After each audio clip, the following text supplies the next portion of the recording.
इस वीडियो में हम फ्रंटल लोब के फंक्शंस के बारे में जानेंगे। फ्रंटल लोब यानी अग्रपाली, जिसका स्ट्रक्चर हम पहले ही वीडियो में देख चुके हैं। अब इस वीडियो में हम जानेंगे कि फ्रंटल लोब यानी अग्रपाली के फंक्शंस क्या है, उसके कार्य क्या है। आप पहले के वीडियो में समझ चुके हैं कि फ्रंटल लोब को 4 मुख्य हिस्सों में बांटा जा सकता है। Primary motor cortex, pre motor cortex, pre frontal cortex और एंटीरियर सिंगुलेट कॉर्टेक्स। इन सभी हिस्सों के अपने अपने कार्य क्या है, ये हमें देखना है। पहले शुरू करेंगे प्राइमरी मोटर कॉर्टेक्स से, जिसका लोकेशन आप जानते हैं सेंट्रल सल्कस के ठीक पहले वाला हिस्सा जो है, जो जाइरस है, वो प्राइमरी मोटर कॉर्टेक्स कहलाता है। इसे प्री सेंट्रल जाइरस भी बोलते हैं। प्री सेंट्रल जाइरस नाम क्यों पड़ा? क्योंकि सेंट्रल सल्कस के ठीक पहले है, तो प्री सेंट्रल, और क्योंकि जाइरस है इसलिए प्री सेंट्रल जाइरस। तो primary motor cortex precentral gyrus भी कहलाता है। एक बार फिर याद दिला दूं, लास्ट वीडियो में बताया भी था कि सल्कस और जाइरस क्या होते हैं। हमारा ब्रेन स्मूथ नहीं है, इसमें कई गहराइयां हैं, छोटी छोटी, कुछ गहरी ज्यादा भी है और कुछ उभार भी आपको दिखाई देते हैं इसके सरफेस पे। जो गहराइयां हैं उन्हें हम सल्कस कहते हैं अगर एक वचन की बात करें। बहुवचन यानी प्लूरल में इन्हें सल्साई कहते हैं। इसी तरह जो उभार वाले हिस्से हैं, अगर सिंगुलर की बात करें, एक वचन की बात करें, तो उन्हें हम जाइरस कहते हैं, और प्लूरल की बात करें तो जाइराई कहते हैं।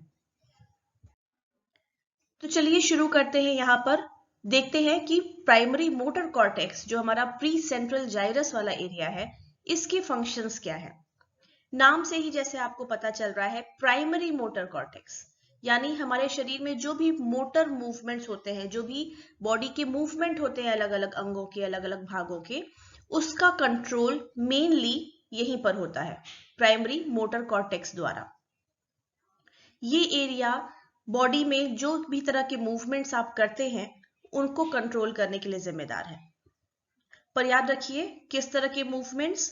मेनली ये स्किल्ड मूवमेंट्स कंट्रोल करता है, वॉलंटरी मूवमेंट्स जो आप अपनी मर्जी से करते हैं। बॉडी के इंटरनल ऑर्गन्स की जो मूवमेंट हो रही है, जैसे आपका हार्ट अपना धड़क रहा है तो वो पंप कर रहा है हार्ट आपका, आपके स्टमक में मूवमेंट हो रहा है, आपकी आंतों में मूवमेंट हो रहा है, ये सब अंदरूनी मूवमेंट ये नहीं कंट्रोल करता। ये बाहरी मूवमेंट, जो ऐच्छिक मूवमेंट्स हैं, जो आप अपनी मर्जी से करते हैं, बॉडी पार्ट्स को हिलाते डुलाते हैं, उन मूवमेंट्स को ये कंट्रोल करता है। अगर एक्सपेरिमेंट्स जो किए जाते हैं उसमें प्राइमरी मोटर कॉर्टेक्स के हिस्से को अगर विद्युत से, बिजली से स्टिमुलेट किया जाए, वहां पे करंट दी जाए, तो जिस एरिया में दिया जा रहा है वो बॉडी मूवमेंट आपको दिखाई देगा। लेकिन किस साइड में? बॉडी के ऑपोजिट साइड में। आपको पता है कि हमारे ब्रेन में 2 हेमिस्फीयर्स हैं, लेफ्ट और राइट।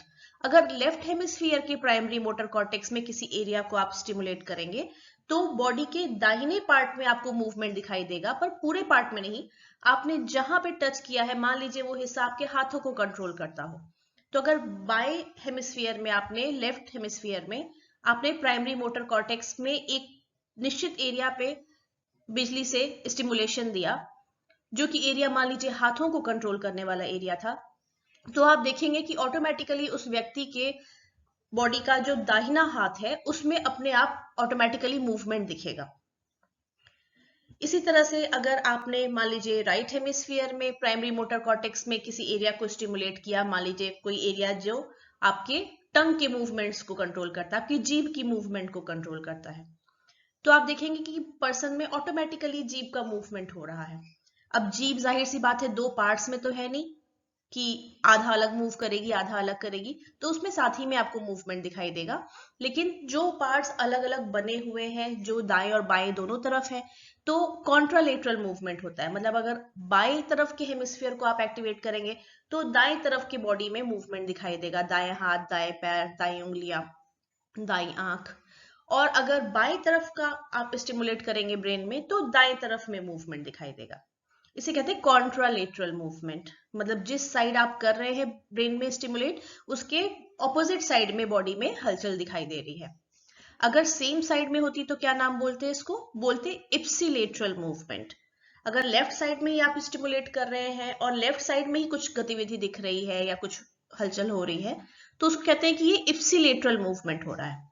हालांकि ऐसा है नहीं, ये बस मैं टर्म्स आपको समझा रही हूँ, कुछ केसेस में ये चीजें होती हैं, लेकिन आमतौर पे क्या है, प्राइमरी मोटर कॉर्टेक्स में आप जो भी हिस्सा स्टिमुलेट करेंगे उसका इफेक्ट दिखेगा कॉन्ट्रालेटरल साइड में बॉडी के, यानी ऑपोजिट साइड में। लेफ्ट में कर रहे हैं तो राइट में मूवमेंट दिखेगा, राइट में कर रहे हैं तो लेफ्ट साइड में दिखेगा।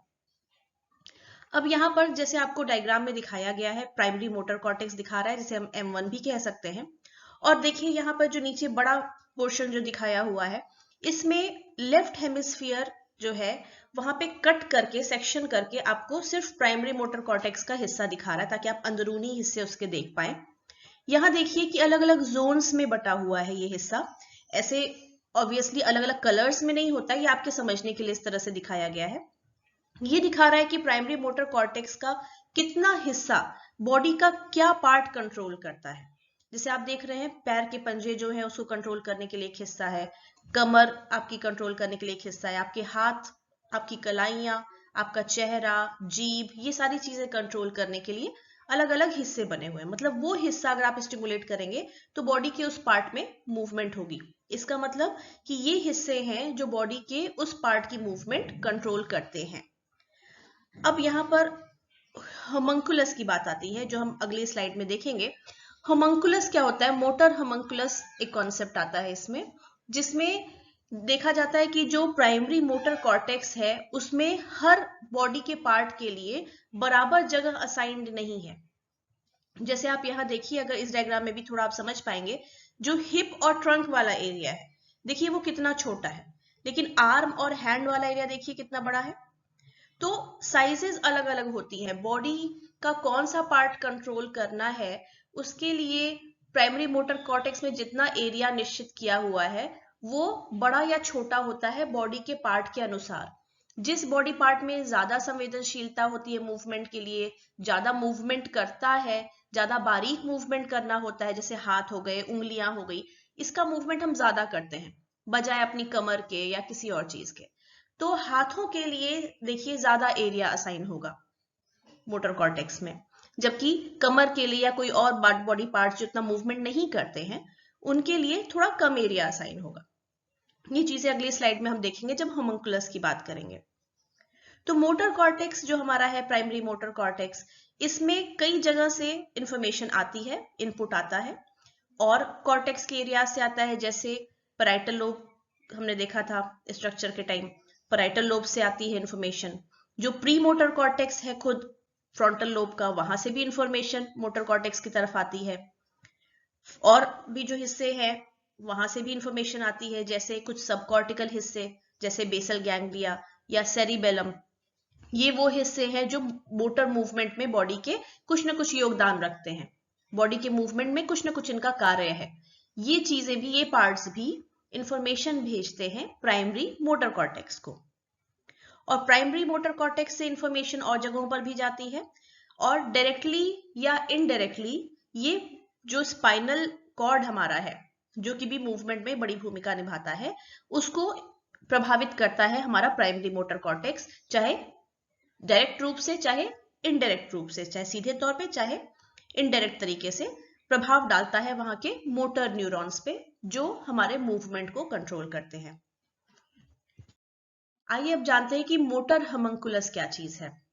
जो नीचे आप एक आदमी की तस्वीर देख रहे हैं, जिसका जीभ बहुत बड़ा है, पंजे पैर के बहुत बड़े हैं और हाथ बहुत बड़े बड़े, पर बाकी बॉडी पार्ट्स थोड़े छोटे हैं। ये एक तरह का बनाया गया है चित्र आपके ये समझने के लिए कि हमारे ब्रेन में जो प्राइमरी मोटर कॉर्टेक्स जिसकी हम बात कर रहे हैं, जो बॉडी के मूवमेंट कंट्रोल करता है, वहां पे कॉर्टेक्स का कितना हिस्सा बॉडी के किस पार्ट के लिए बना हुआ है।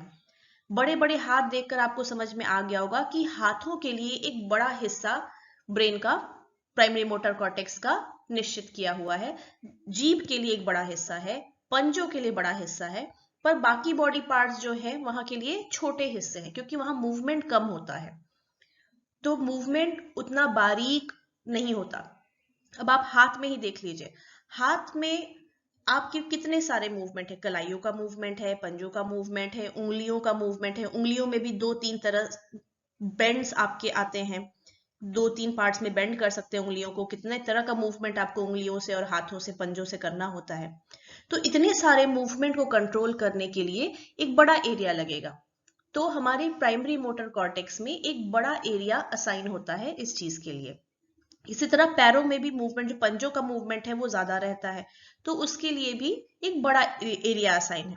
लेकिन बाकी बॉडी में देखिए, बीच की आपकी बॉडी जो है, जो आपका एक तरह से ट्रंक जिसको आप बोलेंगे, जो आपका पेट का हिस्सा है या कमर वाला हिस्सा है, यहाँ पर बहुत ज्यादा मूवमेंट नहीं होती, बहुत बारीक या बहुत वैरायटी की मूवमेंट नहीं हो सकती, 2 ही 4 तरह से मूवमेंट्स हो सकती हैं। तो उसको कंट्रोल करने के लिए ब्रेन का बहुत ज्यादा हिस्सा नहीं लगेगा। इसलिए जो मोटर कॉर्टेक्स हमारा है, प्राइमरी मोटर कॉर्टेक्स, यहाँ जो ये सब पार्ट्स को कंट्रोल करने के लिए उसका हिस्सा एरिया कम है। तो ये ही इसी को बोला जाता है मोटर ह्यूमंकुलस।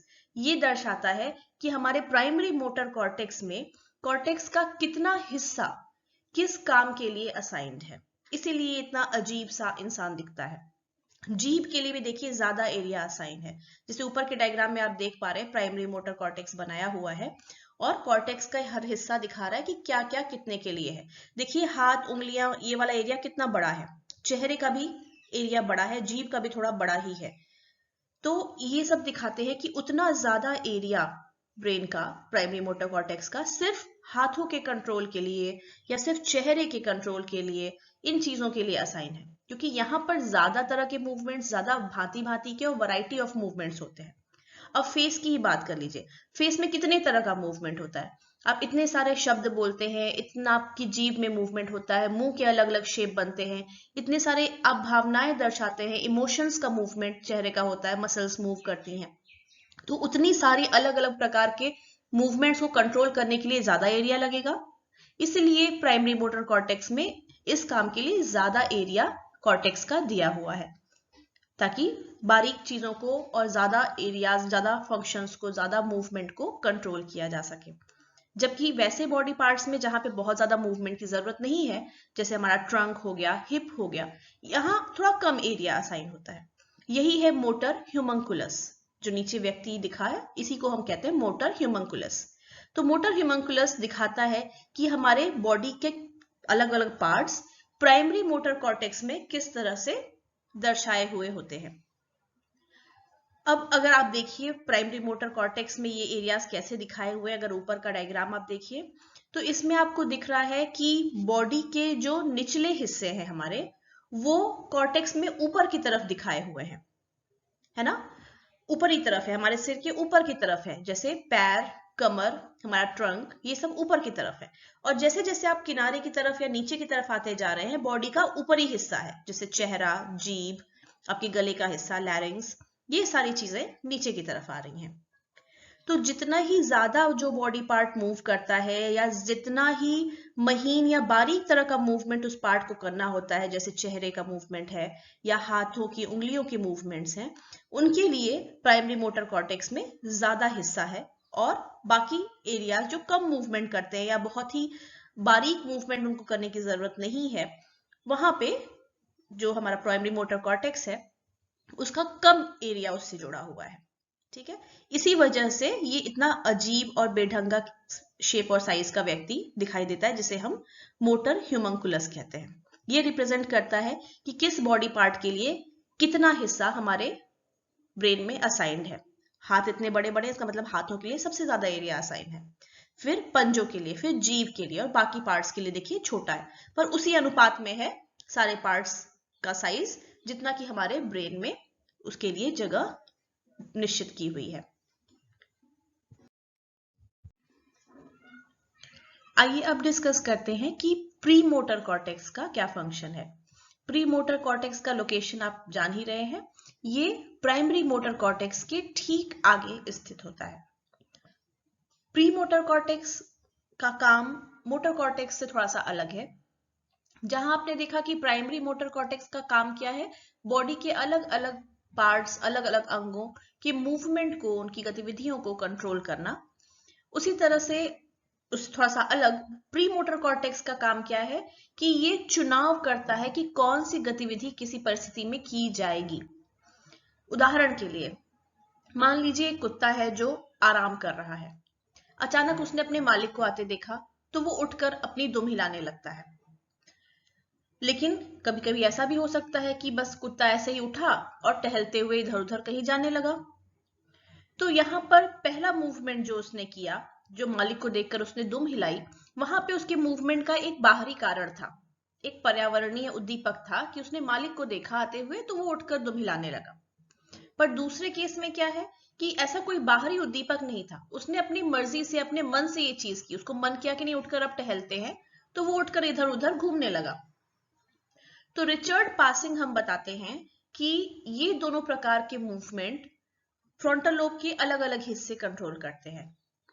प्री मोटर एरिया जो है या प्री मोटर कॉर्टेक्स जिसकी हम बात अभी कर रहे हैं, इसका काम क्या है, मूवमेंट बॉडी का तब सेलेक्ट करना, तब करना जबकि बाहरी कोई उद्दीपक हो और उसकी प्रतिक्रिया में हमें मूवमेंट जब करना होता है, तो ये कौन कंट्रोल कर रहा है, प्री मोटर कॉर्टेक्स। जब कोई बाहरी चीज होती है उसकी प्रतिक्रिया में हम कुछ करते हैं, तब वो मूवमेंट जो हमारा हो रहा है वो हमारा प्री मोटर कॉर्टेक्स करवा रहा है। जबकि जब हम अपनी मर्जी से कोई भी चीज करते हैं, कोई बाहरी उद्दीपक के प्रभाव में या उसकी प्रतिक्रिया देने के विचार से नहीं करते हैं, बस मन किया तो कुछ करने लगते हैं, वो चीजें, वो मूवमेंट कौन कंट्रोल कर रहा है, सप्लीमेंट्री मोटर कॉर्टेक्स या सप्लीमेंट्री मोटर एरिया, जो कल आपने देखा था एरिया 8 वाला हिस्सा जो है, वो चीजें ये कंट्रोल करती हैं। ठीक है, अब जिस तरह से हम बॉडी के हाथ पैरों के मूवमेंट को कंट्रोल जैसे हमारा हो रहा है फ्रंटल लोब के द्वारा, उसी तरह से आंखों का भी मूवमेंट कंट्रोल होता है।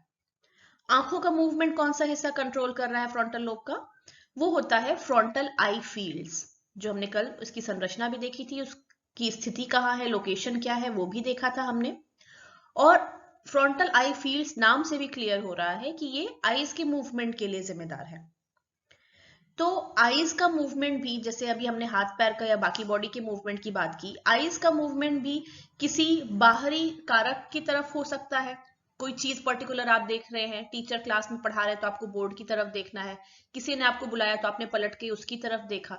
तो ये बाहरी उद्दीपक, पर्यावरणीय जो कुछ स्टिमुलस है या उद्दीपक है, उसके रिस्पॉन्स में, उसकी प्रतिक्रिया में आप जब कोई आंखों का मूवमेंट करेंगे तो वो एरिया जो है ब्रेन का, जो ये चीजें कंट्रोल कर रहा है, वो थोड़ा अलग है। और दूसरा, एक आंखों का आप मूवमेंट कर सकते हैं जहां आप कोई खास चीज नहीं देख रहे हैं, किसी चीज की प्रतिक्रिया में कुछ नहीं कर रहे, आप बस यूं ही इधर उधर देख रहे हैं, जो अपनी मर्जी से, अपने मन की तरफ से आप कर रहे हैं, कोई बाहरी कारण की वजह से आपको वैसा नहीं करना हो रहा है। ये चीजें एक दूसरा पार्ट कंट्रोल करता है। तो ये फ्रंटल आई फील्ड्स का जो एरिया है, इसमें एरिया 8 जो है वो बाहरी कारकों के प्रति जब हम आंखों का मूवमेंट करते हैं उसके लिए जिम्मेदार होता है। और एरिया 8A वो हिस्सा है जो कि जब हम अपनी मर्जी से, अपने आंतरिक इच्छा के आधार पे, अपने मन से जब मन किया तो आंखें इधर उधर देख रहे हैं, किसी चीजों को सर घुमा रहे हैं, आंखों का मूवमेंट कर रहे हैं, तो ये आंखों का मूवमेंट जो हो रहा है ये एरिया 8A कंट्रोल कर रहा है।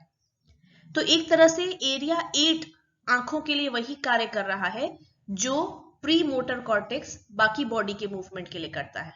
और दोनों क्या कर रहे हैं, बाहरी कारकों के जवाब में ये बॉडी का मूवमेंट करा रहे हैं। एरिया 8 आंखों का मूवमेंट करा रहा है और प्री मोटर कॉर्टेक्स बाकी बॉडी के मूवमेंट के लिए जिम्मेदार है।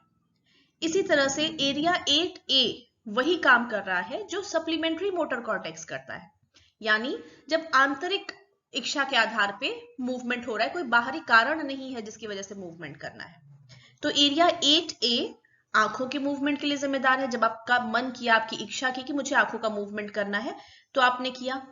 और सप्लीमेंट्री मोटर रीजन क्या करता है, जब आपकी इच्छा हुई कि मुझे हाथ पैर हिलाना है, मुझे चलना है, मुझे बैठना है, तो ये मूवमेंट्स वो कंट्रोल कर रहा है। पर जब कोई बाहरी कारण की वजह से आप ऐसा नहीं कर रहे, जब अपनी मर्जी से कर रहे हैं, बिना कारण के बस अपनी मर्जी से कर रहे हैं। ऐसे ही उदाहरण के लिए मान लीजिए आप सड़क पर जा रहे हैं और कोई गड्ढा आया तो आप उसको कूद कर पार कर जाते हैं। ठीक है, अब ये मूवमेंट जो आपकी बॉडी का हुआ कूद कर पार करने वाला, ये ब्रेन का कौन सा एरिया कंट्रोल कर रहा है, ये आपका pre motor area, pre motor cortex control कर रहा है।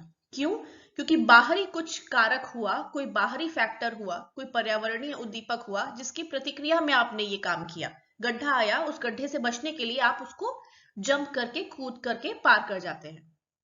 लेकिन मान लीजिए आप ऐसे ही सड़क पर चलते चलते, कोई गड्ढा नहीं है, कुछ नहीं, कोई कारण नहीं है, बस मन किया तो उछलते कूदते जाने लगे। बस खुश है आप, ऐसे ही मन कर रहा है उछलने कूदने का, तो उछलते कूदते आप जाने लगे। अब ये क्या है? ये मूवमेंट जो बॉडी का हो रहा है, उछलते कूदते हुए जाना, ये कौन कंट्रोल कर रहा है? आपका सप्लीमेंट्री मोटर एरिया कंट्रोल कर रहा है, सप्लीमेंट्री मोटर कॉर्टेक्स। क्योंकि यहाँ कोई बाहरी कारण नहीं है जिसकी वजह से आप ये मूवमेंट कर रहे हैं बॉडी का, ये आपके अपने आंतरिक इच्छा की वजह से हो रहा है, आपका मन बस कर रहा है करने के लिए, इसलिए आप ऐसा कर रहे हैं। प्री मोटर कॉर्टेक्स की भूमिका किसी प्रतिक्रिया का चुनाव करने में होती है। ये चीज पहली बार 1980 में देखी गई एक अध्ययन में, जो पररोलैंड और उनके सहकर्मियों ने मिलकर किया था। इन्होंने क्या किया? इन्होंने 2 समूह लिए पार्टिसिपेंट्स के, प्रतिभागियों के, और एक समूह को बोला कि आपको अपनी एक उंगली का ये खास मूवमेंट करना है और लगातार करते रहना है, और दूसरे ग्रुप को बोला कि आपको एक हाथ की अपनी उंगलियों का इस्तेमाल करके 16 प्रकार के मूवमेंट करने हैं। इन्होंने क्या पाया कि जो लोग 16 प्रकार के मूवमेंट कर रहे थे, उन लोगों में, उनके ब्रेन में जो सप्लीमेंट्री मोटर एरिया था, सप्लीमेंट्री मोटर कॉर्टेक्स था, दोनों गोलार्धों का, दाएं या बाएं का, वहां पे ब्लड का फ्लो ज्यादा होने लगा, जिसका क्या मतलब है कि वो एरिया एक्टिव है, वो एरिया काम कर रहा है। तो ये चीजें देखी गई, लेकिन जो प्री मोटर एरिया है वहां पे खून का बहाव तेज नहीं हुआ। इससे रोलैंड ने क्या निष्कर्ष निकाला कि सप्लीमेंट्री मोटर एरिया जो है ब्रेन का, उसका कुछ विशिष्ट रोल है, कुछ खास भूमिका है मोटर मूवमेंट्स या शारीरिक जो गतिविधियां हो रही है, जो मूवमेंट हो रहा है, उसका चुनाव करने में। यहाँ पर खास ध्यान देने की बात यह है कि रोलैंड के एक्सपेरिमेंट में जो भी ये मूवमेंट कराए जा रहे थे, उसमें कोई बाहरी कारक नहीं था। ये जो 16 तरह के मूवमेंट इंसान कर रहा है, वो अपनी मर्जी से कर रहा है, उसको बोला गया कि ऐसे करना है, ऐसे ऐसे करके आप उंगलियां घुमाएं, तो वो घुमा रहा है। यहाँ कोई बाहरी कारक नहीं है जिसकी वजह से वो घुमा रहा है, अपनी मर्जी से घुमा रहा है। इसीलिए ज्यादा हलचल या ज्यादा खून का बहाव कहां पर दिखा? सप्लीमेंट्री मोटर एरिया में, न कि प्री मोटर एरिया में। इससे ये पता चला कि जो अपनी मर्जी से हम मूवमेंट करते हैं बॉडी का, उसका कंट्रोल कहां पर होता है? सप्लीमेंट्री मोटर एरिया में। आगे की स्टडीज में भी फिर ये पता चला कि प्री मोटर कॉर्टेक्स तब एक्टिव होता है, तब सक्रिय होता है, जब मूवमेंट बाहरी कारकों की, बाहरी उद्दीपकों की, बाहरी स्टिमुलस की वजह से हो रहा हो। और ये जो मूवमेंट हम बाहरी कारकों की वजह से करते हैं, ये कभी कभी किसी किसी कारक से जुड़ भी जाता है। जैसे हमने कुत्ते का एग्जाम्पल देखा, जैसे ही वो मालिक को देखेगा हर बार वो पूंछ हिलाएगा, मालिक को देखा और पूंछ हिलाना शुरू, तो उसका ये बॉडी का मूवमेंट जो है मालिक से एसोसिएट हो गया है, जुड़ गया है। ऐसे ही इंसानों में भी होता है। जैसे आप गाड़ी चलाते हैं, जैसे ही ट्रैफिक सिग्नल आता है, रेड अगर जल गया है, तो आप तुरंत गाड़ी रोक देते हैं, बॉडी का मूवमेंट करते हैं, पैरों का मूवमेंट करते हैं, हाथों का मूवमेंट करते हैं, गाड़ी को रोक देते हैं। तो यहाँ पे क्या होता है कि हमारा उस कलर से एसोसिएशन हो गया बॉडी के मूवमेंट का।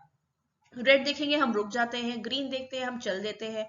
तो बाहरी कारकों से हमारा मूवमेंट जुड़ भी जाता है, और ये सारी चीजें कौन कंट्रोल कर रहा है हमारे ब्रेन में?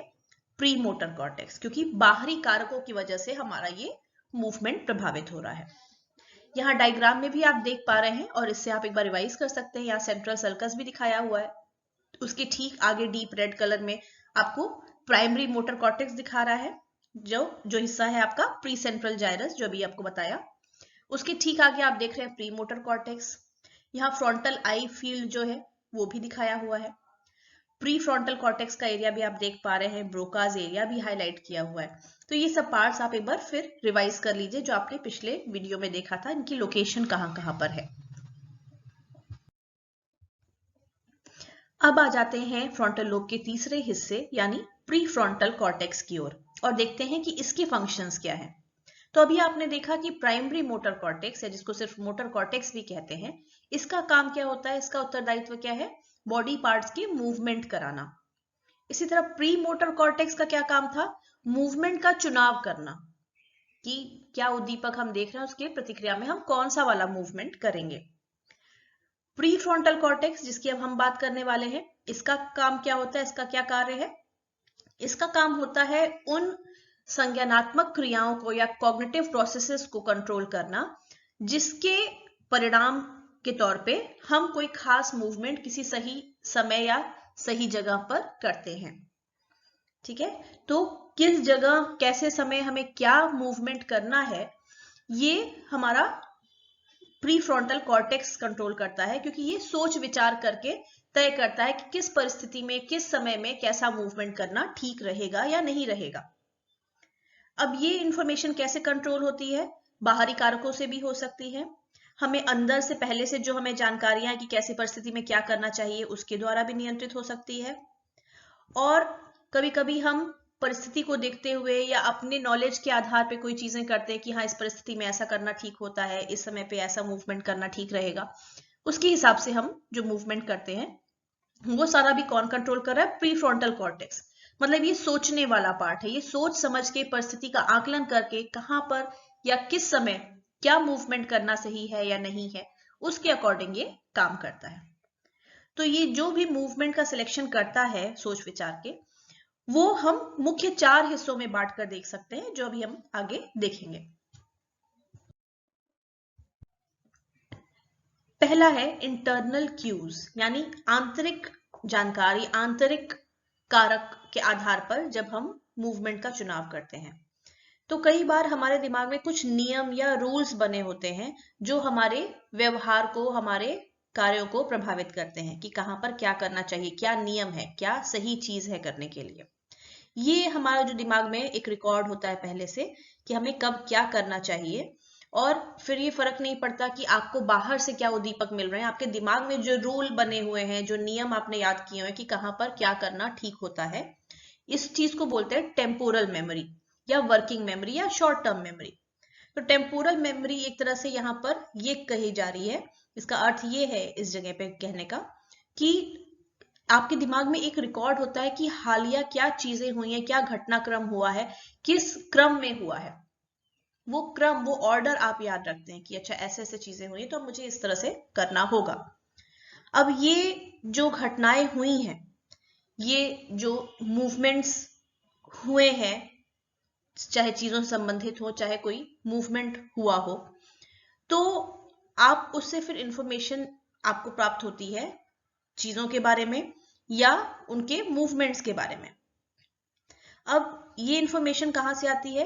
वेंट्रल और डॉर्सल स्ट्रीम होती है सेंसरी प्रोसेसिंग की, वहां से आती है। वेंट्रल और डॉर्सल स्ट्रीम आप आगे जब जानेंगे तो डिटेल में जानेंगे, या फिर आपको पहले से भी जानकारी होगी। वेंट्रल स्ट्रीम क्या होती है? आपके ऑक्सीपिटल लोब की तरफ से, जो कि दृश्य संबंधी जानकारियां देखता है, आप देखते हैं चीजों को कहां पर क्या है, कैसे है, क्या हो रहा है, तो वहां से कुछ जानकारी टेम्पोरल लोब की तरफ, शंखपाली की तरफ आती है, जिसको वेंट्रल स्ट्रीम कहते हैं। वेंट्रल क्योंकि नीचे की तरफ आती है, और एक दूसरी जानकारी का पाथवे जो है वो जाता है पैराइटल लोब की तरफ, जिसको डॉर्सल स्ट्रीम कहते हैं। तो ये कुछ कुछ जानकारियां दूसरे एरियाज में लेके जाती हैं। अब ये दोनों डॉर्सल और वेंट्रल स्ट्रीम जो है जानकारियों के, ये प्रीफ्रंटल कॉर्टेक्स की तरफ इंफॉर्मेशन भेजते हैं कि कहां पर क्या गतिविधि हो रही है हमारे पर्यावरण में, किन चीजों के साथ हो रही है, ये सारी इंफॉर्मेशन। तो हमारा जो डॉर्सोलेटरल एरिया है फ्रंटल लोब का, ये खासकर मूवमेंट का चुनाव करता है टेम्पोरल मेमोरी के आधार पर। क्या घटनाक्रम किस क्रम में हुआ, कैसे हुआ, उसके आधार पे मूवमेंट का चुनाव करता है। उदाहरण के लिए अगर आप बोले, मान लीजिए आप किचन में कुछ काम कर रहे हैं, ठीक है, आप नई डिश बनाना सीख रहे हैं, तो आप क्या करते हैं, आपने यूट्यूब पे एक वीडियो चला दिया कि वो क्या क्या स्टेप्स कर रहा है। अब आप बिल्कुल साथ साथ में करते जाएं, ये भी हो सकता है, पर कई बार आप क्या करते हैं, कुछ हिस्सा आपने देख लिया, फिर वीडियो को रोक दिया, पॉज कर दिया, और फिर वो चीजें की। तो अभी क्या हुआ, आपने जस्ट वीडियो देखा और वो आपके दिमाग में कि अच्छा ये 2-3 स्टेप ऐसे ऐसे इसने किए, तो ये आपकी टेम्पोरल मेमोरी होगी, आपके दिमाग में हो गया कि अच्छा पहले ये करना है, फिर ये करना है, फिर ये करना है। पहले उसने कढ़ाई में तेल डाला, उसके बाद उसने कुछ अदरक डाल दिया, कुछ प्याज डाल दिया, कुछ मिर्च डाल दी, तो आपको ये क्रम याद हो गया। अब आप इसी क्रम में वो कार्य कर रहे हैं, पहले आपने कढ़ाई चढ़ाई, तेल डाला, अदरक डाला, फिर प्याज डाला, फिर उसमें मिर्च डाली, है ना। तो उसी क्रम में आप चीजें कर रहे हैं, तो आपको वो क्रम याद हो गया। अभी हालिया ये घटना हुई, तुरंत अभी आपने ये देखा और उसके क्रम को याद रखा, और फिर वो चीजें आप कर रहे हैं। तो इसको टेम्पोरल मेमोरी कहते हैं। ये आपकी जो स्मृति है कि कौन सा घटनाक्रम किस क्रम में हुआ है, और अभी हालिया जो तुरंत का हुआ हो, शॉर्ट टर्म मेमोरी, है ना। वो चीजें आप जब याद करके उसके आधार पे फिर कार्य करते हैं, तो ये आप आंतरिक अपने दिमाग में आपने जो रखा हुआ कि अच्छा इस क्रम में चीजें करनी है, ऐसे रिस्पॉन्स करना है, उसके आधार पे आप जब बिहेव कर रहे हैं तो होता है कि हम इंटरनल क्यूज के आधार पे कार्य कर रहे हैं। तो ये काम भी किसका है, आपके प्री फ्रंटल कॉर्टेक्स का। और कल या जो हमने पिछला वीडियो देखा है उसमें आपको ध्यान होगा कि प्री फ्रंटल कॉर्टेक्स में हमने ये 3 मेजर हिस्से डिस्कस किए थे, dorsolateral prefrontal cortex, ventrolateral prefrontal cortex और ऑर्बिटोफ्रंटल कॉर्टेक्स, जो आप यहाँ पर डायग्राम में भी देख पा रहे हैं। तो प्री फ्रंटल कॉर्टेक्स का खासकर जो डोर्सोलेटरल प्री फ्रंटल कॉर्टेक्स वाला हिस्सा है, ये मूवमेंट का चुनाव करता है टेम्पोरल मेमोरी के आधार पर। ठीक है, तो यहां पर आपकी स्मृति जो है हालिया घटी हुई चीजों को लेकर, उसके आधार पे ये मूवमेंट कौन सा करना है उसका चुनाव करता है। अगला जो मूवमेंट प्रीफ्रंटल कॉर्टेक्स में देखा जा सकता है वो एक्सटर्नल क्यूज के आधार पे है, मतलब बाहरी कारकों के आधार पे जो मूवमेंट हम करते हैं। अब इसमें क्या है कि, और याद रखिए कंफ्यूज मत होइए, बाहरी कारकों के आधार पे मतलब ये नहीं है कि बाहरी कारकों के आधार पे हम डायरेक्ट मूवमेंट कर दे रहे हैं या प्रतिक्रिया दे रहे हैं, जैसा हमने देखा कि सप्लीमेंट्री मोटर कॉर्टेक्स के केस में हो रहा है या फ्रंटल आई फील्ड एरिया 8A के केस में हो रहा है। ठीक है, यहां पर क्या है, जैसा हमने देखा कि प्री फ्रंटल कॉर्टेक्स क्या करता है, जो सोच विचार की जरूरत है डिसीजन लेने के लिए कि हम कौन सा मूवमेंट करेंगे, वो चीज कंट्रोल करता है हमारा फ्रंटल लोब। तो कभी कभी तो ये आंतरिक नियमों के आधार पे होता है कि हमें पता है कि हमें क्या कब कैसे करना है, कभी कभी ये बाहरी कारकों के भी आधार पर होता है। जैसे कई बार देखा जाता है कि जिन लोगों की टेम्पोरल मेमोरी में कुछ गड़बड़ी आ जाती है, तो वो फिर आंतरिक रूल्स के आधार पे काम नहीं कर पाते हैं, फिर वो बाहरी कारकों के आधार पे व्यवहार करने लगते हैं। इसलिए वो अपने व्यवहारों को कंट्रोल नहीं कर पाते, जब भी उनको कोई बाहरी कारण या उद्दीपक दिखा तो वो व्यवहार कर जाएंगे। समझने के लिए उदाहरण लीजिए, देखिए जैसे मान लीजिए कि आप जॉब में है, आपका बॉस है, बॉस आप पर चिल्ला रहा है, आपको बहुत गुस्सा आ रहा है बॉस पर। ठीक है, आपको मन कर रहा है कि आप उसको घूसा मार दें। अब आपका प्री मोटर कॉर्टेक्स जो है वो बाहरी कारकों के लिए कार्य करता है, तो आपको इच्छा होगी कि उसको घूसा मार दे।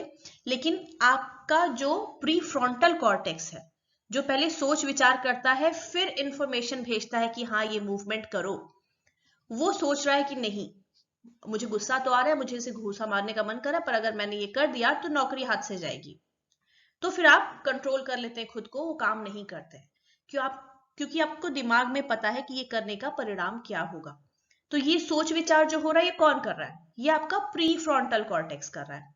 ठीक है, तो जो लोगों का प्री फ्रंटल कॉर्टेक्स सही से नहीं काम कर रहा है, उनकी टेम्पोरल मेमोरी में गड़बड़ी आ गई है, इंटरनल क्यू उनका सही नहीं काम कर रहा है, वो बाहरी कारकों के लिए तुरंत प्रतिक्रिया कर डालते हैं। मतलब उनका प्री मोटर कॉर्टेक्स एक्टिव हो जाता है और वहां पे पता चला मैंने घूसा मार दिया बॉस को, अब बाद में तो जो होगा फिर परिणाम होगा ही, है ना। तो ये चीजें होती हैं। अब क्या होता है कि कई बार ऐसा नहीं है कि जिन लोगों में डैमेज हो गया उन्हीं के साथ होता है, नॉर्मल पीपल के भी साथ होता है। कई बार हमारे साथ भी होता है कि हम कुछ काम कर रहे हैं, दिमाग में था कि अच्छा अभी जा रहे हैं, सब्जियां हैं धोकर इसे हमें फ्रिज में रख देना है, दूध भी फ्रिज में रख देना है, और ये कॉर्नफ्लेक्स का डिब्बा जो है ये दूसरे अलमारी में डाल देना है। ऐसे हम सोच के अपने मन के दिमाग के रूल के हिसाब से अपने आंतरिक कारकों के आधार पे हम कुछ काम करने निकले। अचानक क्या होता है, भूल जाते हैं क्या करने आए थे, क्या करना था, कहाँ क्या चीज रखनी थी, सब भूल गया। क्यों? क्योंकि कुछ बाहरी चीज दिख गई या किसी ने बीच में टोक दिया और फिर हम भूल जाते हैं कि हम क्या करने आए थे, है ना। तो यहाँ पर क्या होता है कि हम आंतरिक कारकों पे काम कर रहे होते हैं, लेकिन कोई बाहरी इंफॉर्मेशन, बाहरी कारक उसमें गतिरोध डाल देता है, उसमें ब्रेक लगा देता है, इंटरफेरेंस कर देता है, और फिर हम भूल जाते हैं कि हम क्या करने आए थे। यह आमतौर पर भी कभी कभी होता है, सबके साथ होता है। तो यहाँ भी क्या हो रहा है कि हम इंटरनल कारक जो है जिसके आधार पे हम काम करने जा रहे थे, उसकी जगह कोई बाहरी कारक हावी हो गया, वो इंपॉर्टेंट हो गया या उसने इंटरफेयर कर दिया, तो फिर हम भूल जाते हैं कि अच्छा हम क्या करने के लिए चले थे। और ये प्रॉब्लम उम्र के साथ बढ़ती जाती है, जैसे जैसे उम्र बढ़ेगी वैसे वैसे ही ये दिक्कत बढ़ती जाती है और ज्यादा लोग भूलने लगते हैं कि वो क्या करने आए थे, क्या करना था, कोई और चीज से डिस्ट्रैक्ट हो जाता है। जाएंगे मार्केट, पता चला सब्जी लेने, फ्रेंड मिल गया, बात करते करते टहलते टहलते वापस आ गए।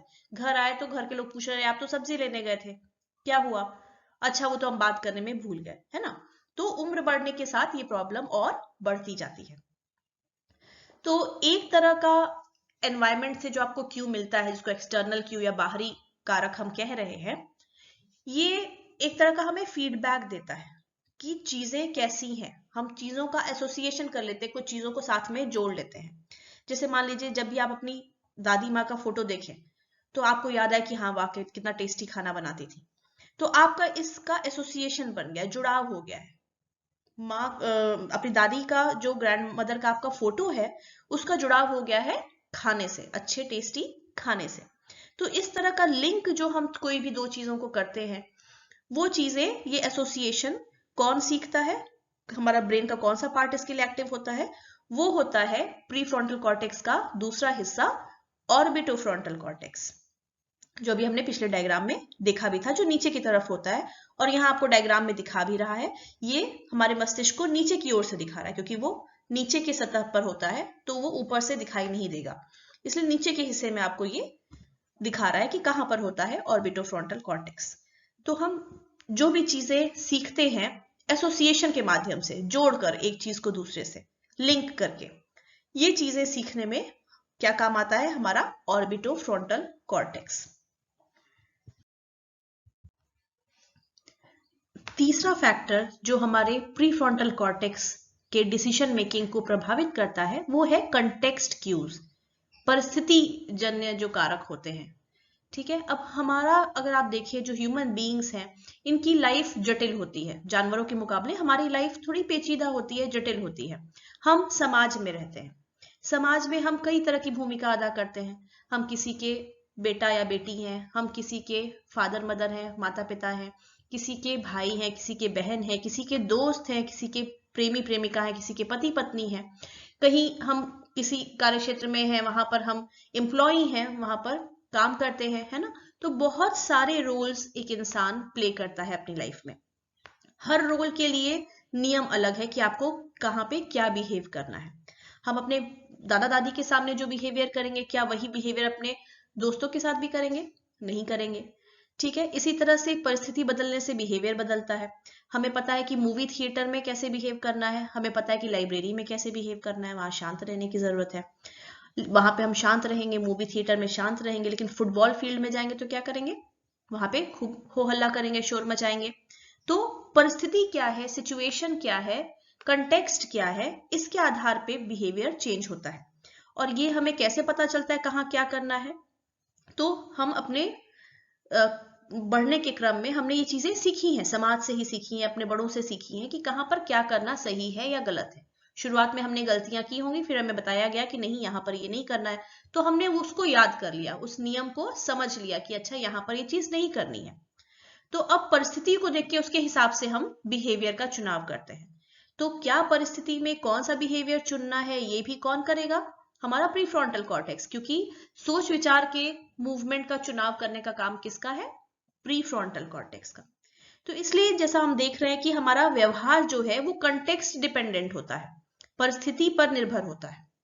इसलिए एक व्यवहार किसी एक परिस्थिति में ठीक हो सकता है, पर परिस्थिति थोड़ी सी भी बदली तो वही व्यवहार वहां पर गलत साबित हो सकता है, और इसके कुछ अपने परिणाम भी हो सकते हैं, कुछ घातक परिणाम भी हो सकते हैं। जैसे उदाहरण के लिए अगर लें तो जेन गुड्डाल जो थी, उन्होंने कुछ ग्राफिकली पिक्चर्स बना के पूरा डिस्क्राइब किया था, उन्होंने अध्ययन किया था कि चिंपैंजी जो होते हैं वो अलग अलग बिहेवियर कैसे शो करते हैं अलग अलग परिस्थिति में। तो चिंपैंजी भी थोड़ा समूह में रहते हैं, उनका भी एक झुंड होता है, तो उसमें बिहेवियर जो है हर चिंपैंजी का अलग अलग हो जाता है अलग अलग परिस्थिति में। कभी कुछ दूसरे जानवर मौजूद रहेंगे तो उनका बिहेवियर अलग हो जाता है, जैसे बिल्ली वगैरह देख लिया तो उनका बिहेवियर एकदम अलग हो जाता है। कभी कभी कुछ खास तरह के झुंड में है दूसरे चिंपैंजी, तो वो बिल्कुल वहां पे एक चिंपैंजी को बिल्कुल बोल्ड महसूस कर रहा है, एकदम रिलैक्स्ड है, एकदम कोई चिंता ही नहीं कर रहा है।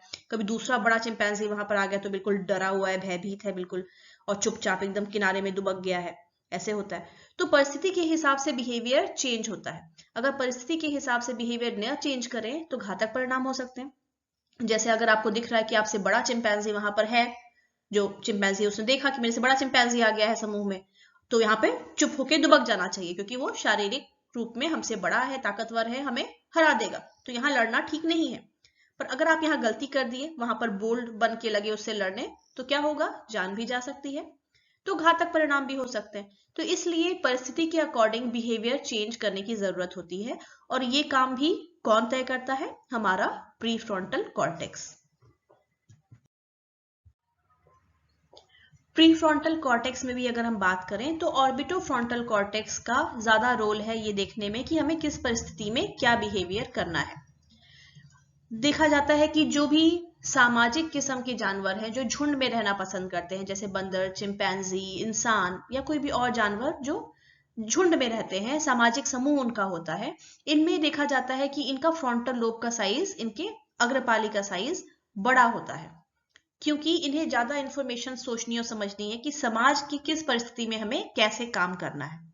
जैसे अगर आप अपने दादा दादी के साथ हैं, उनसे बातचीत करें, तो आपकी भाषा एक अलग तरह की होगी, उसका टोन भी अलग तरह का होगा, शब्दों का चुनाव भी अलग होगा। वहीं आप दोस्तों से बात कर रहे हैं तो थोड़ा गालियां भी दे देते हैं, थोड़े अपशब्द भी बोल देते हैं, भाषा और टोन बिल्कुल अलग होता है। तो ये सब चीजें जो है परिस्थिति के हिसाब से चेंज होती हैं। अब जाहिर सी बात है कि परिस्थिति क्या है, आपको उसमें कैसा व्यवहार करना है, ये समझने के लिए पहले परिस्थिति की सही सटीक जानकारी आपको मिलनी चाहिए, आपके ब्रेन को मिलनी चाहिए।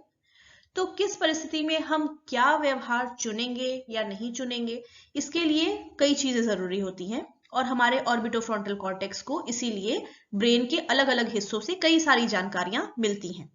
यहाँ टेम्पोरल लोब से भी जानकारी आती है, जिससे पता चलता है कि आप क्या चीजें सुन रहे हैं, क्या हो रहा है किसी खास परिस्थिति में। आपको वहां से एमिगडाला, जो आपका ब्रेन का एरिया, वहां से भी इंफॉर्मेशन आती है जो इमोशंस को कंट्रोल करता है कि क्या परिस्थिति है, किस तरह की परिस्थिति है, खुशनुमा माहौल है, दुख का समय है, क्या है, उसकी भी इंफॉर्मेशन आपको मिलती है ताकि उसके हिसाब से आप व्यवहार का चुनाव कर सकें। ठीक है, तो देखा गया कई बार कि जिन लोगों में कभी सिर पे चोट लग जाने की वजह से, किसी एक्सीडेंट की वजह से, चाहे कोई भी और कारण हुआ हो, उनके ऑर्बिटोफ्रंटल कॉर्टेक्स में दिक्कत आ जाती है, डैमेज हो जाता है। ये लोग अक्सर सामाजिक परिस्थितियों में बड़ा अजीबोगरीब व्यवहार करते हैं, क्योंकि इन्हें जो प्रोसेसिंग करनी है, जो सोच विचार करना है कि किस परिस्थिति में क्या चीजें करनी है, वो नहीं हो पा रहा, क्योंकि इनका ऑर्बिटोफ्रंटल कॉर्टेक्स तो डैमेज हो गया है।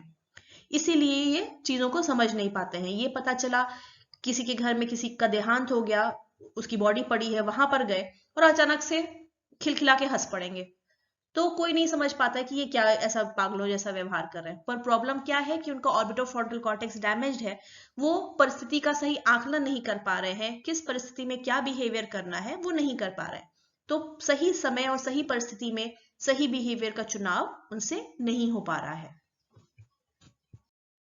और आखिर में लास्टली हम आते हैं ऑटोनोएटिक अवेयरनेस पे, क्योंकि अभी तक हमने देखा कि प्री फ्रंटल कॉर्टेक्स बिहेवियर कैसे करता है, जो डिसीजन वो लेता है कि कौन सा व्यवहार का चुनाव करना है किसी परिस्थिति में, वो कैसे करता है। 4 चीजों से उसको जानकारी मिल सकती है, चाहे आंतरिक कारक हो जो उसने दिमाग में रूल्स बना के रखे हैं कि किस परिस्थिति में क्या करना ठीक होता है, उसके आधार पर डिसीजन ले सकता है, या कुछ बाहरी कारकों के आधार पर कभी कर सकता है कि क्या सिचुएशन है उसको देखकर, या अभी हमने देखा था कि जो कंटेक्स्ट है, क्या सिचुएशन चल रही है, उसको एनालाइज करके भी उसके बेसिस पे डिसाइड कर सकता है। और चौथा फैक्टर जो होता है वो होता है ऑटोनोएटिक अवेयरनेस का। तो ये क्या चीज है ऑटोनोएटिक अवेयरनेस? एंडल टुल्विंग ने ऑटोबायोग्राफिक नॉलेज को ऑटोनोएटिक अवेयरनेस बोला था। ऑटोबायोग्राफिक नॉलेज क्या होती है? आपकी आत्मकथा, आपकी अपने बारे में जो नॉलेज या जानकारी है, वो ही ऑटोनोएटिक अवेयरनेस कहलाती है, हमारी स्वयं के बारे में जानकारी। तो हम जानते हैं कि हम एक सतत इंसान है, हम समय में चल रहे हैं, हमारा एक भूत था, हमारा एक वर्तमान है, हमारा एक भविष्य होगा। तो हम एक ही इंसान है, हम समय के दौर से गुजर रहे हैं, और मेरा एक पास्ट भी था, एक प्रेजेंट है और एक फ्यूचर होगा। पास्ट में हमने जो चीजें की हैं, जो गलतियां की हैं उससे सबक लिए हैं, जो अच्छी चीजें की हैं उससे मोटिवेशन मिला है, और जो भी घटनाक्रम हमारे लाइफ में हुए हैं, हमारे पर्सनल एक्सपीरियंसेस जो हैं, और हमारा वर्तमान कैसा है, हमारा फ्यूचर क्या होगा, उसके लिए हमारी क्या अपेक्षाएं हैं, क्या उम्मीदें हैं, क्या हमारे टारगेट हैं, गोल क्या है हमारा फ्यूचर के लिए, ये सारी चीजें, इसका नॉलेज ही जो होता है वो हम कहते हैं कि ये ऑटोनोएटिक अवेयरनेस है। ये भी हमारे व्यवहार को प्रभावित करता है। आपने पास्ट में क्या सीखा जाना है और फ्यूचर में आप क्या करना चाहते हैं, उस दिशा में आप कार्य करते हैं, तो ये भी हमारे बिहेवियर को इफेक्ट करता है। जिन लोगों के ब्रेन में फ्रंटल लोब में इंजरी हो जाती है कुछ खास जगहों पर, उनका ऑटोनोएटिक अवेयरनेस गड़बड़ हो जाता है और उससे व्यवहार प्रभावित होता है। उदाहरण के लिए हम लेंगे, ब्रायन लेविन और उनके सहकर्मियों ने एक केस के बारे में डिस्कस किया हुआ है। 1998 का ये केस है।